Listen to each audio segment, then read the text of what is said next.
What is up, my dudes? It is Alec Lindstrom, center of the Dallas Cowboys, and now the Stories, Sports, and Sarcasm podcast is coming at you in 3, 2, 1.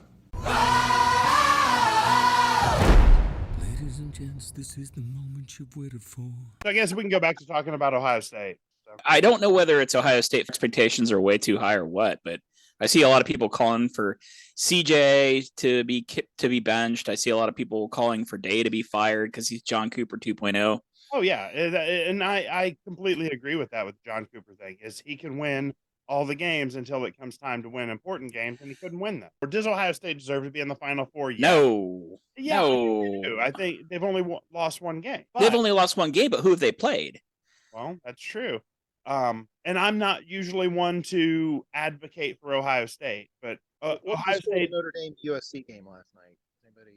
USC throttled them. I think they beat them by like 15. Okay. Well, who else? Who's the fourth then? Georgia, Michigan, USC, TCU. They get to play in their championship game though too. Yeah, they got to play in the championship game. They're playing Utah, number 15 Utah. One of Urban's former stomping grounds. Took him to an undefeated season, didn't he? Yeah, like his first year, he took a 3 or 4 win team. Yeah, with Alex Smith. Yeah. So I don't know. I don't think that Ohio State's resume lends itself to making the Final Four, right? And so what loss is worse?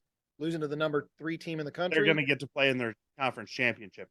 So yeah, against Oregon. They lost by 1 to Utah, who is also in the conference championship game. I think a 1-point loss to Utah earlier in the season is better than a 3 touchdown loss to Michigan at home. It was just a bad loss. I don't think it matters though. Ryan Day can't win. Ryan Day can't beat Kirby Smart. With a far more talented team, Ryan Day can't beat Kirby Smart. Where do you put Dabo? Where do I put Dabo? Yeah. I put Dabo in the same conversation with Nick Saban, Urban Meyer. Yeah, because he took a not great team and has won 2 or 3 national championships. When he took that program over, it was not a good program. And he's attracted the people in so he can recruit like Urban Meyer can, and he can recruit like Saban can. And then he also plays in the ACC against nobody.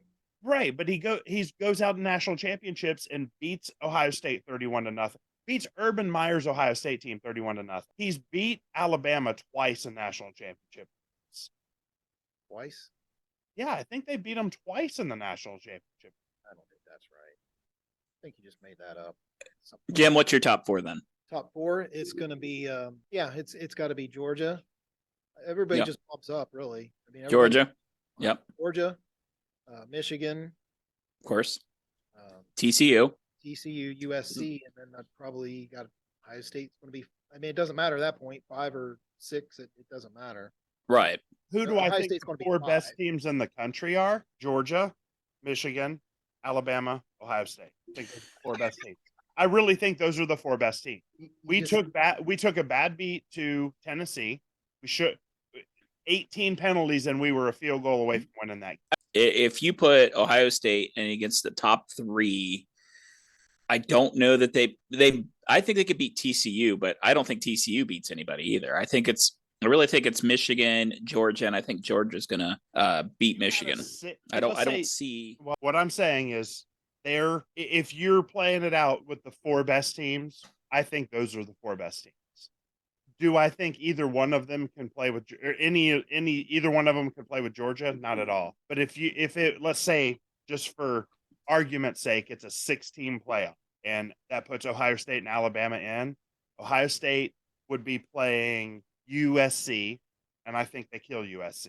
And I don't think TCU could play with Alabama. No. I don't think either one of them can beat Georgia. I'm not sure that any of the 3 of them can beat Georgia. I haven't really watched Georgia enough to know. Now, with Blake Corum back, the only way that's even a game is if Blake Corum's healthy. So he started yesterday and played a little bit, but he came on for victory formation at the end of the game. But he only played a little bit in the first quarter. I don't know. How's everybody's fantasy team doing today? Oh, I haven't even looked. I don't know. I came into the day close, but you know how that all works out. It looks like I'm projected to win. Bailed on the season. Yeah.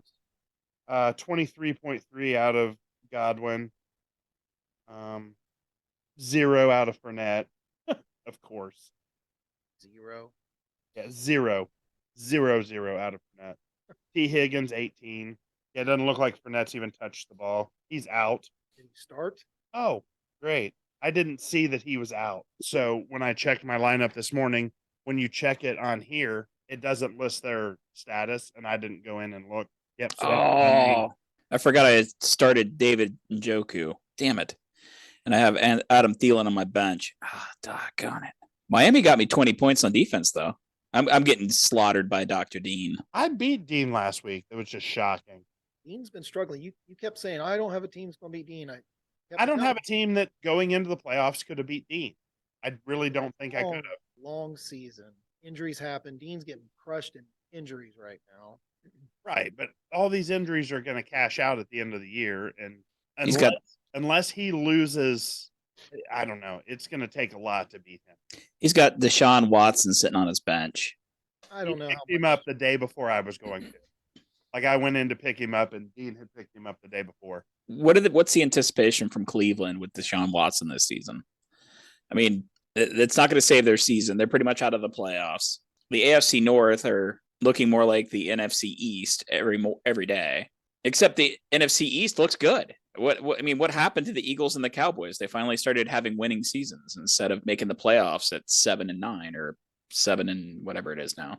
I imagine the expectation for Cleveland, crazy Cleveland fans, is he's going to resurrect their season. They're going to win their last. They're going to win out. They're going to win their last 6. They're going to win the division, and they're going to make a run in the playoff. Paying the Watson, guy $200 million. They're Super Bowl bound, essentially. Yeah. Baker Mayfield in the offense wins more games right now than Jacoby Brissett. I mean, if Jacoby Brissett were any good, he'd still be in New England. Or Indianapolis or yeah, wherever else he's been. Or the Canadian Football League or wherever it was before. The only thing that's consistent about Jacoby Brissett is that game-killing interception he's going to throw every single game. Really? Marching down the field. Isn't that what he did against the Packers on that game that you and I went to? They had the Packers covered in the 0-16 year. Or was that not Jacoby Brissett? That wasn't Jacoby Brissett, but that was just the Browns being the Browns. And that was prior to Baker. That was Deshaun Kaiser is who that was. Yeah. What's funny is like at the beginning of the season, we went out to the crew game. We went to that one bar. We're watching the Browns just beat the shit out of the Jets. And then they just Browns it up and drop, lose by 3 points in the last, couple minutes of the game. Yeah, they were up. They were up by 10 at the 2-minute warning and lost. Yeah. That's what happened against the Jets this year. Yeah. The Browns being the Browns. I don't know. Are the Browns ever going to mature as an organization and, realize that they need to, be consistent? We criticize the Steelers a lot, but they'll have the same coach until he either dies, retires, or becomes a broadcaster. And they understand it's going to be ups and downs, but they're building a program as opposed to a season. Yeah, I'm 46 years old. I've had 3 coaches. My life as a Steelers fan. Because that's it. Chuck Noll. Yeah. O'Cowher. Mike Tomlin. My life. They stick it out with their coaches. Yeah.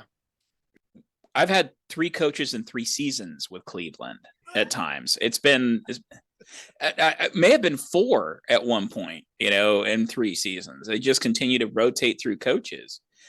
And then they do weird shit like Sashi Brown, right? That whole experiment with bringing the baseball guy in to because he understands analytics, that didn't work either. He did get them a lot of draft picks that helped them build this team they have. Yeah. They're 3-7. Well, and they're about to lose to the Buccaneers without Leonard Fournette. Yeah, he gave them the opportunity with all the picks and moves that he made, and then they fired him.